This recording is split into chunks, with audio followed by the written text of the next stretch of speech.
Have you ever hurt just to feel real? Have you ever stood in pain because it was the only time anyone looked at you? This cow did. When rescuers arrived at the abandoned farmstead, what they saw looked like a mirage. A lone black and white dairy cow, bones sharp beneath burned skin, stood at the edge of a smoldering pasture, hooves sunk into ash, eyes locked on the empty barn. She didn't move. She didn't run. She just watched. When lightning sparked a wildfire that swept through the valley, everything she knew vanished overnight. She survived the days after, the silence, the absence, the unbearable stillness where a herd used to be. What would make an animal stand still in pain, in a place that had tried to destroy her? The answer is the same as why we sometimes stay in toxic love, why we return to broken homes, why we relive our worst memories, over and over. Because familiarity is seductive, because even pain can feel safer than being unseen. You might think animals don't feel abandonment like we do, but when they walked toward her, she didn't back away.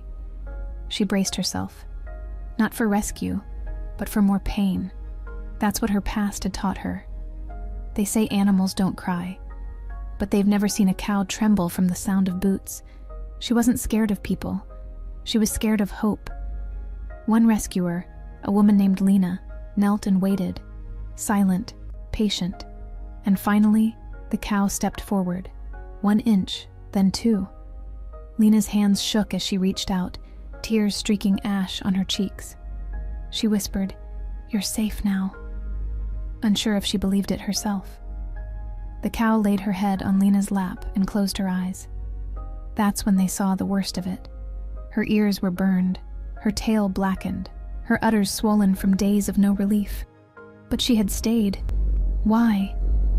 Because someone used to come every morning at 6 a.m., because she remembered the rhythm of footsteps, the sound of a gate unlatching, because she believed, somewhere deep inside her pain, someone would still come back. She was waiting to matter. How many of us do the same? Wait in silence, tolerate pain, shrink ourselves, just to keep someone's attention, or stand in the wreckage of a ruined relationship just because it once felt like home. They named her Ember because she didn't burn out, because even ash holds heat. Weeks later, she stood in a sunlit field at the sanctuary, surrounded by soft-spoken people and curious goats. She didn't watch the road anymore. She watched the sky. You don't have to stay where it hurts just to feel worthy. You don't have to prove your loyalty to people who've already left.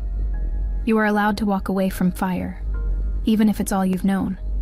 Sometimes healing doesn't start with rescue. It starts the moment you stop waiting for someone to come back. So ask yourself, have you ever had to step out of your own fire? Share your story below. Someone might need to read it today.